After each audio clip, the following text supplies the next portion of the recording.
नाज़रीन, आपको अपडेट करें बुरेवाला से, जहां हमारे ब्यूरो चीफ मोहम्मद अबू बकर खान बलोच के मुताबिक district police officer Vehari Muhammad Tariq Aziz के मुताबिक हुकूमत पंजाब के विजन और inspector general of police Punjab Rao Sardar Ali Khan की हदायत पर सर्कल वाइज खुली कचहरी के इनेकाद का सिलसिला जारी है, जहां पर शहरियों के मसाइल सुनकर उन्हें फौरी इंसाफ की फराहमी मुमकिन बनाई जा रही है। कोशिश है कि आवाम को बिला ताखीर इंसाफ की फराहमी हर सूरत मुमकिन बनाई जा सके।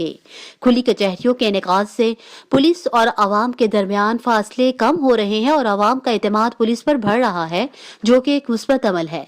डीपीओ विहाड़ी मोहम्मद तारिक अजीज ने एसडीपीओ तहसील के मुताबिक सर्कल बुरेवाला के सब्जाजार पे खुली कचहरी के दौरान शहरियों के मसाइल सुनकर उन्हें मौका पर हल करने के अहकामात जारी किए।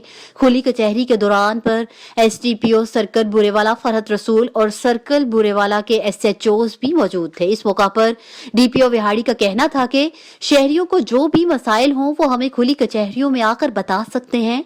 खुली कचहरियों का मकसद आवाम की पुलिस तक रसाई और आवाम के मसाइल उनकी दहलीज पर हल करना है।